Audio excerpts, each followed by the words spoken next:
इस वीडियो में हम लिंग के बारे में पढ़ने वाले हैं। लिंग की परिभाषा पढ़ेंगे, लिंग के भेद पढ़ेंगे, पुल्लिंग और स्त्रीलिंग शब्दों को जानेंगे और स्त्रीलिंग और पुल्लिंग शब्द कैसे बनते हैं उसके बारे में भी, उसका नियम भी जानेंगे। ठीक है, यहाँ पर देखिए, पिता, मामा, लड़का, मोर और बंदर, ये जो सारे शब्द हैं पुरुष जाति के शब्द हैं। ये सारे शब्द क्या है? पुरुष जाति के शब्द हैं, या ऐसे भी बोल सकते हैं कि पुरुष जाति का बोध कराते हैं।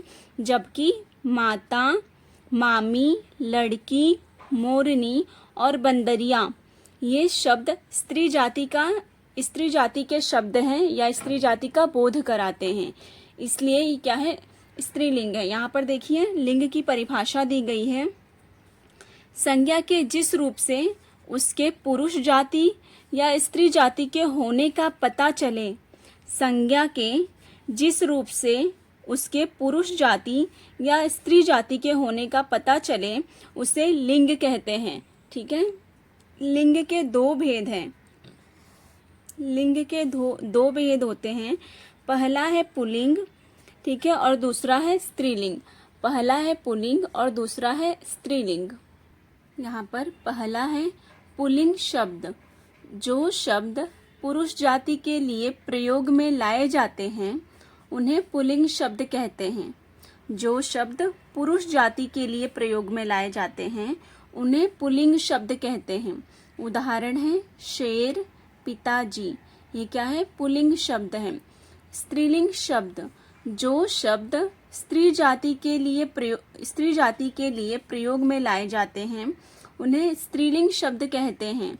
उदाहरण है शेरनी, माताजी, ये क्या है? स्त्रीलिंग शब्द। हिंदी भाषा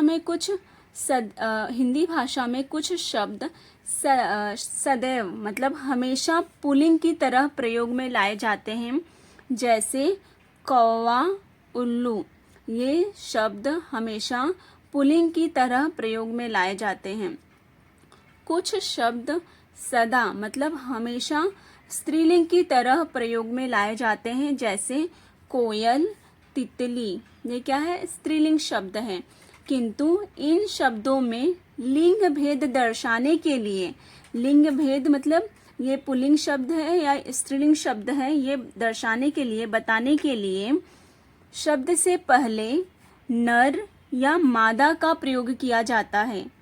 नर का अर्थ है पुरुष तथा मादा का अर्थ है स्त्री। नर का क्या अर्थ है? पुरुष, तथा मादा का अर्थ है स्त्री। उदाहरण है मच्छर, नर मच्छर, उल्लू, नर उल्लू, मछली, नर मछली, मादा मच्छर, मादा उल्लू, मादा मछली। ऐसे ये स्त्रीलिंग और पुरुष पुल्लिंग का भेद बताया जाता है। नर और मादा लगाकर दिखाया जाता है शब्द से पहले। यहाँ पर बहुत सारे स्त्रीलिंग और पुल्लिंग शब्द दिए गए हैं, इसे पढ़ना है और याद रखना है। पुल्लिंग शब्द है घोड़ा, स्त्रीलिंग शब्द है घोड़ी। मोर, मोरनी, शेर का स्त्रीलिंग शब्द है शेरनी। हाथी पुल्लिंग शब्द है हाथी का, स्त्रीलिंग शब्द है हथिनी। ठीक है, यहाँ पर और देखेंगे आगे। मोर का मोरनी, चीड़ा, चिड़िया, चूहा, चूहिया, ऊंट, ऊंटनी। ऐसे ही यहाँ पर मुर्गा, मुर्गी, बिलाव, बिल्ली, सिंह, सिंह का सिंहनी।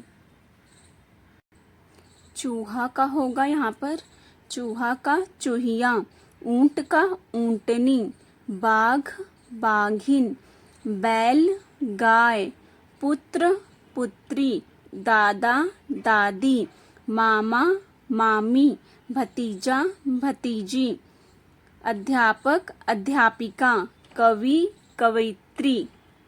यहाँ पर बिलाव का बिल्ली, सिंह, सिंहनी, सांप, सांपिन, बेटा, बेटी, पोता, पोती, नाना, नानी, मौसा, मौसी, छात्र, छात्रा, विद्वान, विदुषी, लेखक, लेखिका।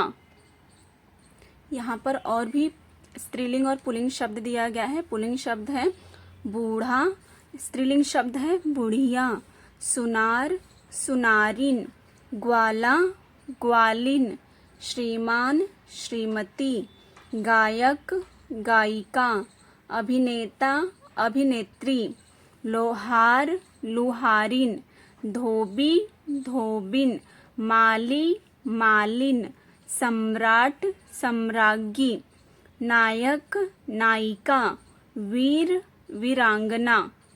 ये सब पुल्लिंग और स्त्रीलिंग शब्द है, इन्हें याद रखना है।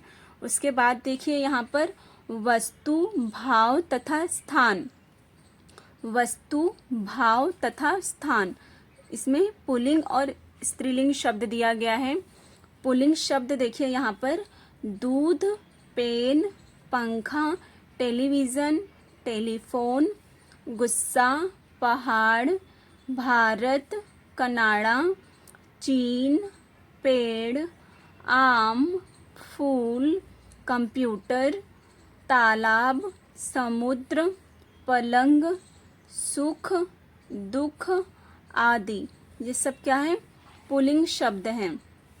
स्त्रीलिंग शब्द देखेंगे पेंसिल, रबड़, चाय, कुर्सी, कुर्सी, खिड़की, सुंदरता, खुशी, सर्दी, गर्मी, कक्षा, दिल्ली, नदी, मेज, चिट्ठी, घड़ी, पहाड़ी, कमीज, अंगूठी, माला, साइकिल आदि। ये सब स्त्रीलिंग शब्द हैं। ठीक है, ये सब पुल्लिंग शब्द हैं और ये स्त्रीलिंग शब्द हैं।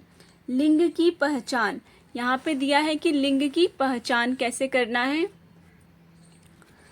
वाक्य में आई क्रिया शब्दों से, वाक्य में आई क्रिया शब्दों से भी लिंग की पहचान की जा सकती है। क्रिया शब्द पता है ना, एक्शन वर्ब, जैसे लिखना, पढ़ना, सोना, खाना, गाना, तैरना, ये सब क्या है? क्रियाएं हैं। तो यहाँ पर बोला है कि वाक्य में क्रिया शब्द जो होते हैं, क्रिया शब्दों से भी लिंग की पहचान की जा सकती है। जैसे मैंने दूध पिया, पिया लिखा है ना, मैंने दूध पिया, तो ये क्या है? पिया क्रिया है और ये पुल्लिंग है। मैंने चाय पी, पी से पता चल रहा है कि ये क्या है? स्त्रीलिंग है। ठीक है, अगर कोई लड़का रहेगा तो क्या बोलेगा वो? मैंने दूध पिया। और कोई लड़की अगर बोलेगी तो क्या बोलेगी? मैंने चाय पी। इसलिए ये स्त्रीलिंग शब्द है। चाय पी ये स्त्रीलिंग शब्द है और दूध पिया ये पुल्लिंग शब्द है। कुछ विशेष बातें दी गई है, वो याद रखेंगे हम लोग। देखते हैं यहाँ पर विशेष बात में क्या बताया गया है। कुछ शब्द स्त्री व पुरुष दोनों के लिए समान रूप से प्रयोग किए जाते हैं। देखेंगे यहाँ पे कौन कौन से शब्द हैं जो स्त्रीलिंग और पुल्लिंग के लिए, स्त्री और पुरुष के लिए समान रूप से एक जैसा ही प्रयोग किया जाता है। वो शब्द है राष्ट्रपति, प्रधानमंत्री, इंजीनियर, डॉक्टर, मंत्री आदि। ये सारे शब्द स्त्री के लिए या पुरुष के लिए एक जैसे ही रूप में प्रयोग किए जाते हैं, उपयोग किए जाते हैं। दूसरी बात है, नदियों, भाषाओं, बोलियों, तिथियों तथा लिपियों के नाम सदा स्त्रीलिंग होते हैं। सदा मतलब हमेशा, हमेशा स्त्रीलिंग होते हैं। ये सब नदियों के नाम, भाषाओं के नाम, बोलियों के नाम, तिथियों के नाम, ठीक है, तथा लिपियों के नाम, ये सब नाम हमेशा स्त्रीलिंग में होते हैं। इसके बाद बताया गया है कि देशों, ग्रहों, दिनों, महीनों, पहाड़ों तथा वृक्षों के नाम सदा मतलब हमेशा पुल्लिंग में होते हैं।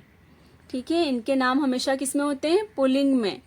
इस पाठ में हमने क्या सीखा? देखिए यहाँ पर दिया गया है, स्त्री जाति को दर्शाने वाले शब्द, यहाँ पर स्त्री जाति को दर्शाने वाले शब्द स्त्रीलिंग तथा पुरुष जाति को दर्शाने वाले शब्द पुल्लिंग कहलाते हैं।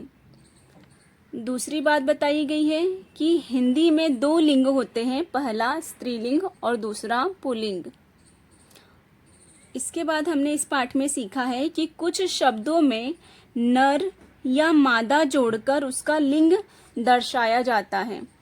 कुछ शब्दों में नर या मादा जोड़कर उसका लिंग दर्शाया जाता है कि वो स्त्रीलिंग है या पुल्लिंग है।